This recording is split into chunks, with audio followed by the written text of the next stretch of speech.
எழும்பி பிரகாசி. கர்த்தர் நம் ஒவ்வொருடைய வாழ்க்கையிலையும் அவர்களுடைய வாழ்க்கையில் அவர்கள் எழும்பி பிரகாசிக்க வேண்டும் என்று விருப்பம் கொள்கிறார். அதற்காக மாம்சமான யாவர் மேலும் தன்னுடைய ஆவியையும் அவர் ஊற்றுகிறார். ஆனால் இந்த சியோன் குமாரத்தியோ சில காரியத்திற்கு அடிமைப்பட்டு இருக்கிறபடியினாலே அவங்களால எழும்பி பிரகாசிக்க முடியல. ஏசாயா 53:2 இவ்விதமாய் சொல்லப்பட்டிருக்கிறது, சியோன் குமாரத்தியே, உன் கழுத்தில் உள்ள அந்த கட்டுகளை அவிழ்த்து விடு, தூசியை உதறிவிட்டு எழுந்திரு என்று. பிரியமானவர்களே, நம்ம எதற்காக எதுல அடிமைப்பட்டு இருக்கிறோமோ அந்த அடிமைத்தனத்தின் காரியத்திற்காகவே நாம் வாழுவோம். நீங்க பாத்தீங்க அப்படின்னா சில மனிதர்களுக்கு அடிமைப்பட்டு இருப்பாங்க, சில சூழ்நிலைகளுக்கு அடிமைப்பட்டு இருப்பாங்க.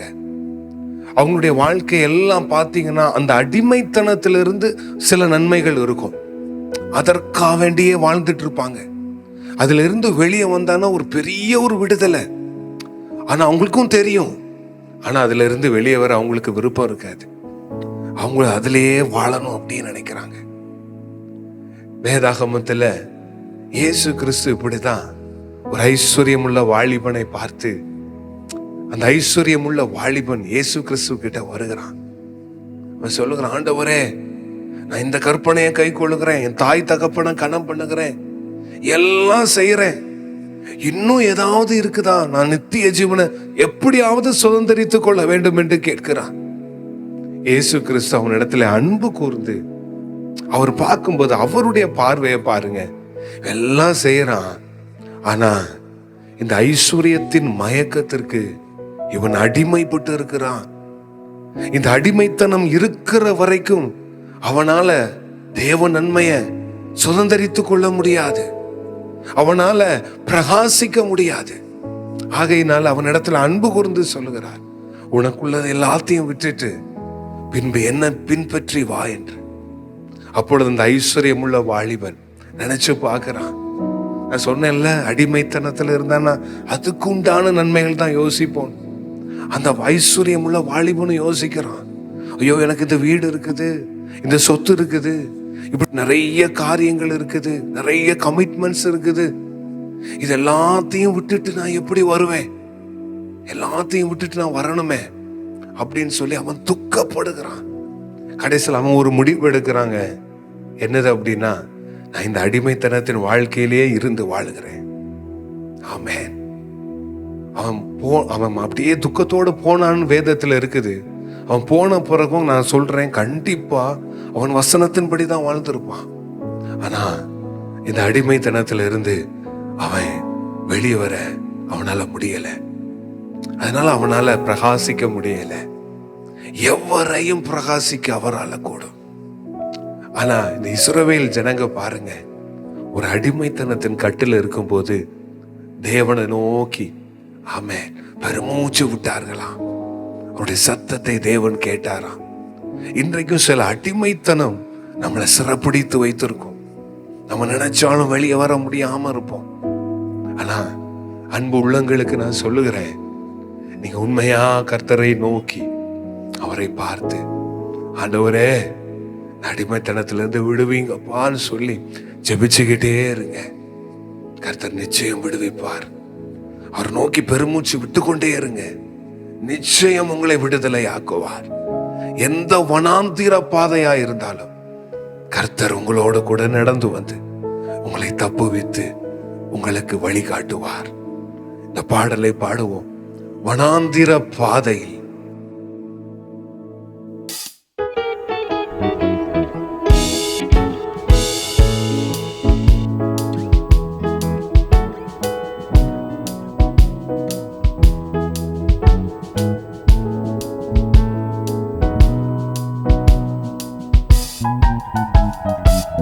வனாந்திர பாதையில்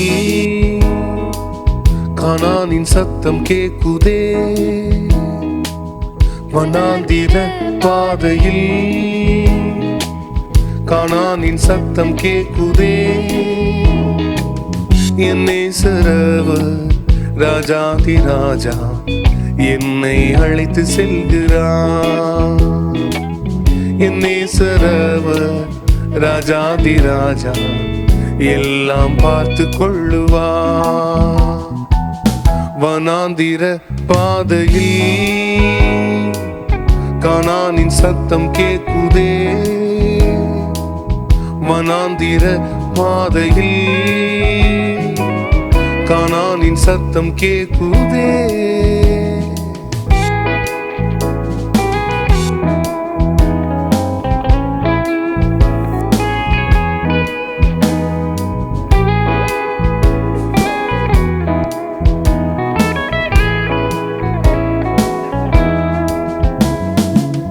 பல வருடமான அடிமைத்தனத்தில் இருந்து விடுவித்தாரே.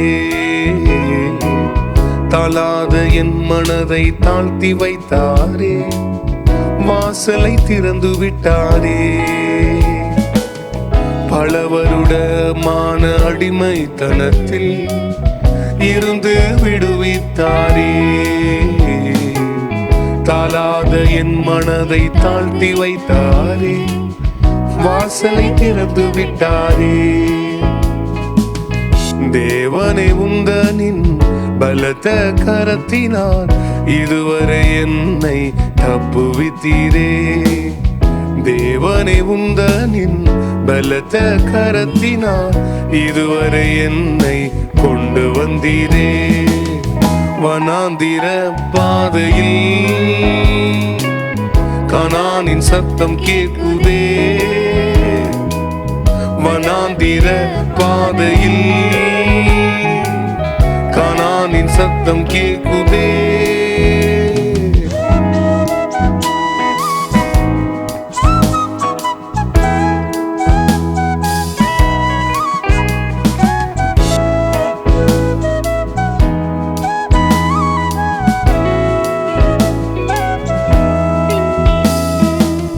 பார்வோனின் சேனை என்னை பின்தொடர்ந்தாலும் எனக்காயுத்தம் செய்திரே.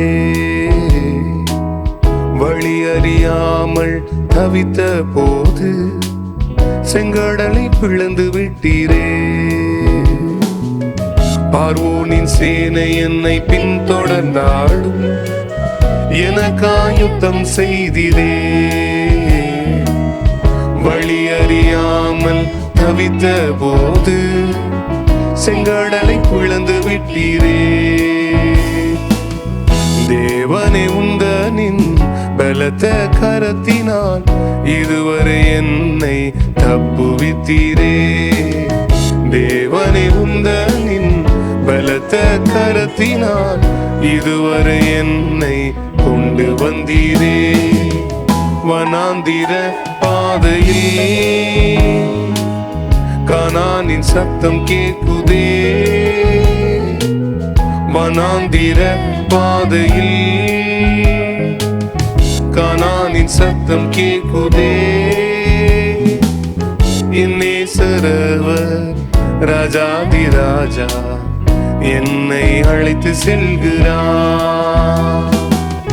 என் நேசரவர் சாரோனின் ரோஜா எல்லாம் பார்த்து கொள்ளுவார்.